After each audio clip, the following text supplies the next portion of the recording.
श्री राम जय राम, जय जय राम। श्री राम जय राम, जय जय राम। श्री राम जय राम, जय जय राम। श्री राम जय राम, जय जय राम। जय श्री राम भक्तों, श्री वाल्मीकि रामायण के बालकांड का 12वां सर्ग आपके समक्ष प्रस्तुत कर रहा हूँ। इस सर्ग में राजा का ऋषियों से यज्ञ कराने के लिए प्रस्ताव, ऋषियों का राजा को और राजा का मंत्रियों को यज्ञ की आवश्यक सामग्री तैयार करने के लिए आदेश देना, ये प्रसंग इस अध्याय पर दिया गया है। तो पिछले अध्याय के ही प्रसंग को जोड़ते हुए यहाँ कहा गया, तदनंतर बहुत समय बीत जाने के पश्चात कोई परम मनोहर दोष रहित समय प्राप्त हुआ। अर्थात यज्ञ करना है तो दोष पूर्ण समय उसके लिए अग्राह्य होता है, तो दोष रहित समय उपस्थित हुआ। उस समय वसंत ऋतु का आरंभ हुआ था। राजा दशरथ ने उसी शुभ समय में यज्ञ करने का विचार किया। तत्पश्चात उन्होंने देवोपम कांति वाले विप्रवर ऋष्यशृंग को मस्तक झुकाकर प्रणाम किया और वंश परंपरा की रक्षा के लिए पुत्र प्राप्ति के निमित्त यज्ञ करने के उद्देश्य से उनका वर्णन किया। ऋष्यशृंग ने बहुत अच्छा कहकर उनकी प्रार्थना स्वीकार की और उन पृथ्वीपति नरेश से कहा, राजन, यज्ञ की सामग्री एकत्रित कराइए।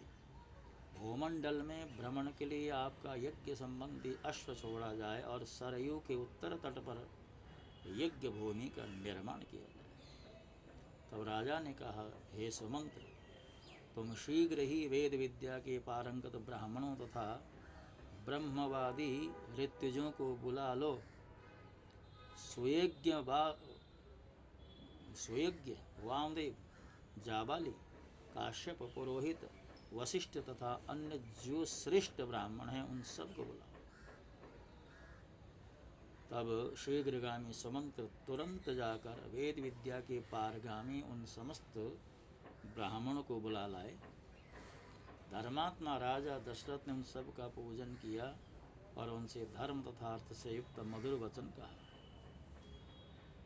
राजा कहने लगे, महर्षियों, मैं पुत्र के लिए निरंतर संतप्त रहता हूँ। उसके बिना इस राज्य आदि से भी मुझे सुख नहीं मिलता है। अतः मैंने यह विचार किया है कि पुत्र के लिए अश्वमेध यज्ञ का अनुष्ठान करूं।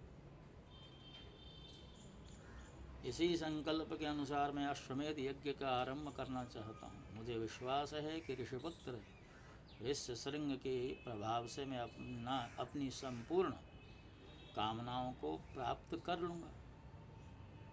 राजा दशरथ के मुख से निकले हुए इस वचन की वशिष्ठ आदि सब ब्राह्मणों ने साधु साधु कह करके अनुमोदन किया और उसके साथ साथ सराहना भी की। इसके पश्चात ऋष्यशृंग आदि सब महर्षियों ने उस समय राजा दशरथ से पुनः यह बात कही, महाराज, यज्ञ सामग्री का संग्रह किया जाए, यज्ञ संबंधी अश्व छोड़ा जाए तथा सरयू के उत्तर तट पर यज्ञ भूमि का निर्माण किया जाए। तुम यज्ञ द्वारा सर्वथा 4 अमित पराक्रमी पुत्र प्राप्त करोगे, क्योंकि पुत्र के लिए तुम्हारे मन में ऐसे धार्मिक विचार का उदय हुआ।